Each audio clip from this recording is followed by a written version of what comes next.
Welcome, welcome, welcome. It's fall, so you know what that means. It's always good time for coffee. So I got my little coffee cup here on a warmer. Kind of like a running joke with family. I never be able to always finish a cup. I have to always rewarm all the time. But anyway, but that's the fun of coffee. I guess you could either have it hot or cold. It still tastes delicious. So today, again, you'll see that I have another journal in front of me, a junk journal, and I am dedicating it to the world of coffee. So for those of you out there that love coffee, can identify with something that keeps us excited to get up in the morning, as well as at night, maybe when we have that second wind of creativity in us that keeps us going. So, but again, besides coffee, I'm going to let you know that's not always my favorite, just to sit alone and meditate on. I do love my little Bible here, and this was a Bible I created last year and painted it myself. So it's my Bible journaling, and I think one of the things I love about that is how those two go great together as companions. So, but anyway, so let's begin today. I hope everyone's doing well during the busy hustle and bustle coming up of the season. So I just, like I said, hopefully with this video, we'll be able to calm you down, be able to, like I said, have your coffee and just be able to reflect and watch something I think will hopefully relax you and just give you some tips and inspiration, and also some gift ideas can be coming up as well to give to those that are hard to find gifts for. So alrighty, so let's begin. As I said earlier, I created this all about coffee, and believe it or not, as I'm getting more proficient with book binding and things, and like I said, I utilize in the past videos, if you've seen, using cardstock, but also hardbound books. But this particular was, again, one of my first of utilizing a cereal box, and I've seen this done many times on YouTube. So check out junk journaling with cereal boxes or what sort, and you'll find a slew of videos out there of how to do that. But I thought it would be fun because I could create my own size. So I said cut it down to a size which I felt that it would be manageable, and that's one great thing about that, being able to manipulate it to your size you want. It's my little chunky monkey, I say. So I probably have about 8, maybe about 10 signatures in there that I thought it would be great. And that was okay because I wanted this to be all about coffee, and as much as I could get into this little book as possible. So, but let's go ahead and let me tell you what I did on this junk journal. What I did was I went ahead and I utilized, and you guys know I love to use those metal hinges on the corners to protect it, but it gives it that really antique-ish look. But I think with coffee, it really kind of resonated. I try to use a color scheme of browns and some greens, and again, trying to use some of those floral arrangements. You can buy these easily at craft stores. But also, I had a pin here from past videos you've seen that come in a set of coffee. This was, like I said, a paper clip, and I said, what great way of utilizing that for that. And then, as you see here, I have some words that I went ahead and copied or cut out from other paper products I've had from cardstock. And again, I utilized to make these flowers burst out a little further was putting some embellishments in the center and gluing those. And so those are pearls, some little bling in there. And then you want to see on the spine of the book, look at this, how chunky it is. But it gave me enough room to add a little more when it comes to sayings. It says, but coffee first. So I cut this out as well. I cut this, which is hugging a mug.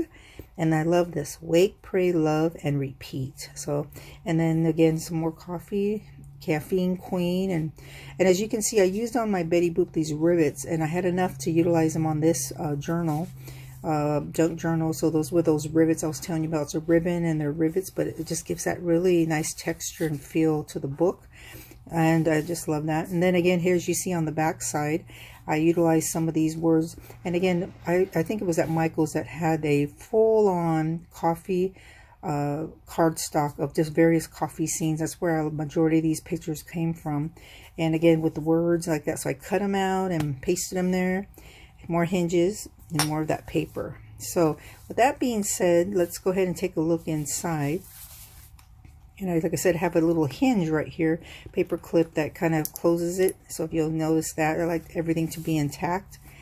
And let's begin. So I'm going to move my coffee a little bit so that I have room for you there. But as you can see here on the very first page of that, it's going to reflect just things I wanted to see as I opened this up. And like I said, I'm going to use it as a coffee table book. So something that I could leave on the table and folks coming to visit, or whenever I get the need to just feel inspired, open it up. And it's just going to bring me to those places that just bring warmth and just charm and travel, as well as inspiration and motivation. And again, you could go through and pick anything you want if you have something other than coffee you enjoy, but I just wanted to give some idea out there. I utilize, like I said, these are some cardstock or gift tags. You always utilize gift tags because they can be cut out and repurposed on these part of the pages. Stamped in some little things here, and the gold doilies that I love to keep repurposing and using. And here on the corners, you're going to see that I utilize that coffee sleeve, that you turn it over and it's going to have that harder texture on that. Use that because it gives it, like I said, so much character. And then my first signature, you're going to see here that I have here, it's so colorful with gold. And let's begin by taking a look inside of what we're going to see. And again, I'm just going to go ahead and show you, and then we'll talk about it right after what a little bit of the information is and products I used.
So it looks like as I head towards the end, I have a lot more to probably go ahead and put more pictures or anything I felt like I wanted to say about coffee, so I have that left. But that's almost probably about 50 something pages, it looks like, of just various things.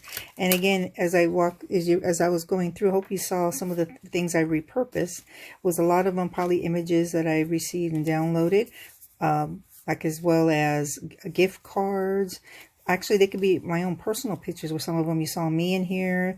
And this one I wanted to share real briefly was my own coffee closet that when we moved into our place, the past owner created their closet into a bar. But since we don't drink, we put it as our coffee closet, we call it, because you can hide everything behind there. So again, it could be really personalized into any way you want. I left some places open so that maybe some journaling, but if you just definitely want it just for pictures and just images, you could do that. So again, as I said earlier, I got a lot of these pages that reflect coffee that were pre-populated already through that image of coffees and things like that through Michael's. It came in about, I think, 50 pieces of paper that had everything about coffee. So if you want to take a look at that. So again, I hope that today gave you some inspiration and insight as to things that you can create on your own, DIY, made with love. Because if you're, like I said, wondering what could you give that person, special person in your life, if they do have an Instagram account or Pinterest or Facebook, and you know things they like or they gravitate towards, go ahead and download some of those. And it doesn't have to be this thick of a book. It could be something skinnier, and just capture that for them so that they could always have that as a way of knowing that they appreciate you, giving them something they cherish and they admire, and then they could really go back and look over. And again, it's a time capsule, I always say, so that way later on future generations can kind of see more or less what was happening and things like that. But one of the things I'm noting here is how that sometimes when we make things or do things, especially how to make coffee in the grounds, I found it interesting that I could have been doing something a little different. I know my mom had to give me the recipe how to make coffee, right? But I just think that sometimes the folks that when they make something and do something, especially coffee, just have that special touch, and they always seem to make it even taste more special. And again, I appreciate that. But anyway, jotting recipes and putting them in here wouldn't be a bad idea as well.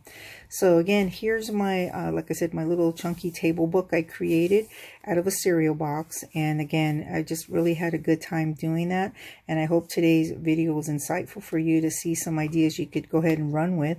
And again, as like I said, with fall being on the horizon, I'm just hoping that you're taking advantage of some quiet reflective time, as well as your favorite coffee, or actually a favorite book, because I think for me that's very important. And also any travel you want to do, but just some me time for yourself is always a good thing. So again, thanks again for tuning in. Have a great day, and may all your fall wishes come true. Take care. And again, if you like this video, thumbs up, and please subscribe. Love to have followers that know that we all have something in common that we love to gravitate towards as well. Alrighty, you guys take care out there. Bye bye.